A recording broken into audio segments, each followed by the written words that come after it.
नमस्कार विद्यार्थ्यांनो, बदलणारा काळ यामधील हा चौथा तास.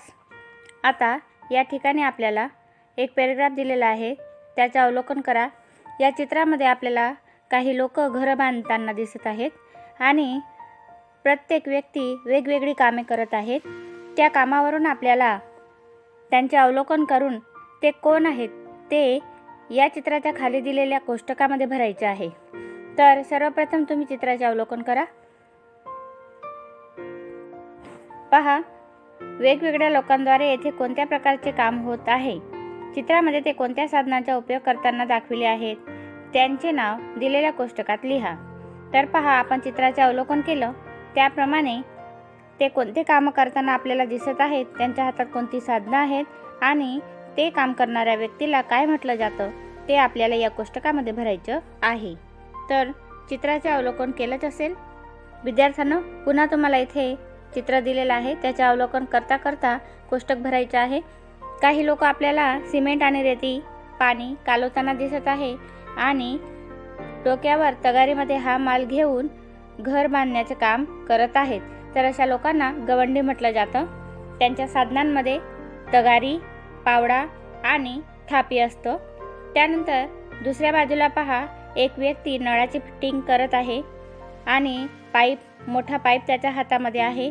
तर तो व्यक्ती आहे प्लंबर. त्याच्या साधनांमध्ये पाईप, स्क्रूड्रायव्हर वगैरे आहे. त्यानंतर एक व्यक्ती लाईटाची फिटिंग करताना दिसत आहे, तर तो आहे वायरमॅन. त्याची साधने स्क्रूड्रायव्हर, पेचा, हतोडी वगैरे.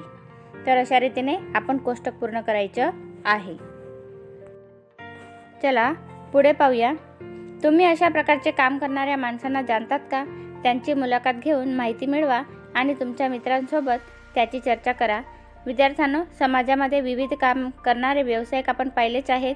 आपल्या स्वतःच्या आवश्यकतेसाठी आपण अशा व्यक्तींजवळ काही ना काही कामासाठी गेलोच आहोत. जसं भाजी घेण्यासाठी भाजी विक्रेत्याकडे गेलेलो आहोत. लाईट फिटिंगसाठी आपण वायरमॅनला घरी बोलवलेलं असेल. नळ सुधारवायचं असेल किंवा नळाची फिटिंग करायची असेल तर त्यावेळेला आपण प्लंबरला घरी बोलवत असतो. TV सुधारणाऱ्याला बोलवत असतो. वेगवेगळ्या कामांसाठी आपल्याला वेगवेगळ्या व्यावसायिकांची आवश्यकता पडत असते.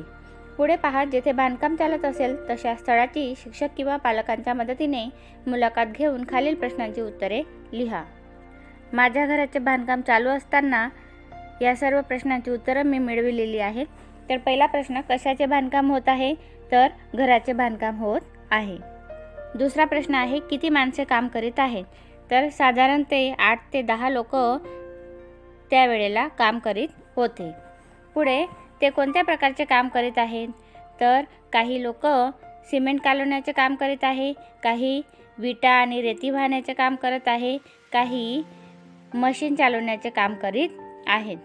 पुढे तेथे किती पुरुष आणि स्त्रिया आहेत? तर त्यावेळेला 3 स्त्रिया आणि 5 पुरुष काम करीत होते. त्या लोकांना दररोज किती रुपये मिळतात? तर असे काम करणाऱ्या लोकांना दररोजचे 500 ते 700 रुपये मिळतात. वेगवेगळ्या लोकांना त्यांच्या कामाबद्दल वेगवेगळे पगार मिळतात. नंतर घर बनवण्यासाठी कोणकोणती सामग्री वापरण्यात आलेली आहे? तर पहा, घर बनवण्यासाठी सिमेंट, रेती, माती, विटा यासारखी सामग्री वापरण्यात आलेली आहे. पुढचा प्रश्न आहे, घर बनवण्यासाठी किती ट्रक विटा आणि किती पिशव्या सिमेंट वापरण्यात आले असेल त्याचे अनुमान करण्याचा प्रयत्न करा. तर हे घर बनवण्यासाठी 100 पिशव्या सिमेंट आणि 5 ते 6 ट्रक विटांचा वापर करण्यात आला होता.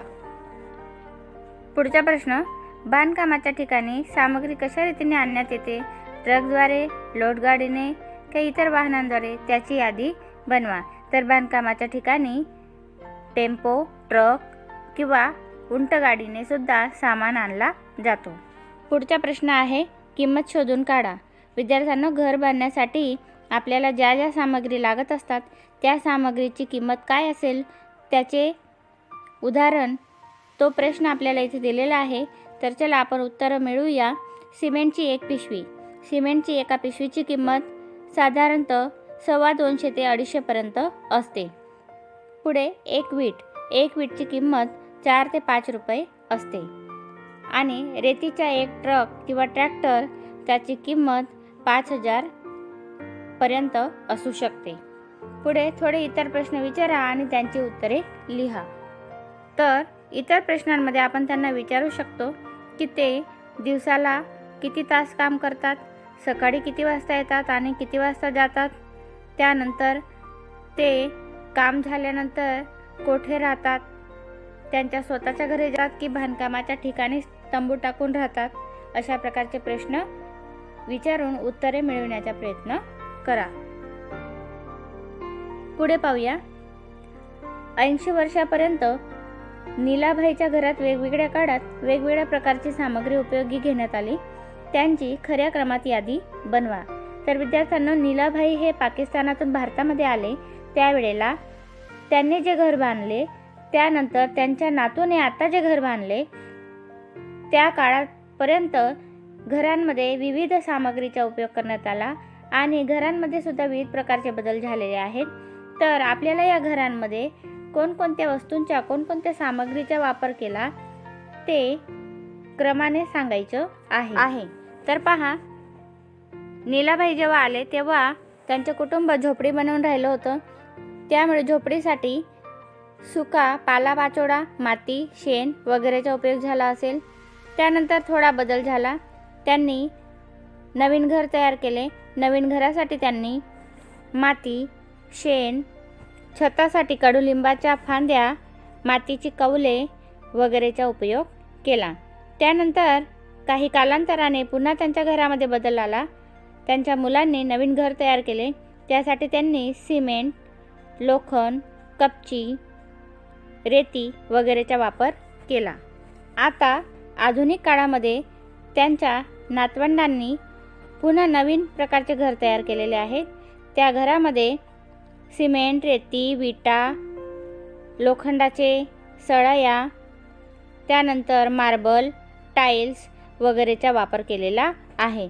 तर या प्रकारे त्यांच्या घरांमध्ये जसजसा बदल झाला तसतसं सामग्रीसुद्धा बदलल्या आणि विविध प्रकारची घरे तयार झालेली त्यांनी पाहिलेली आहेत. विद्यार्थ्यांनो, आजचा तास येथे आपण पूर्ण करूया. नमस्कार. चॅनलला सबस्क्राईब करा.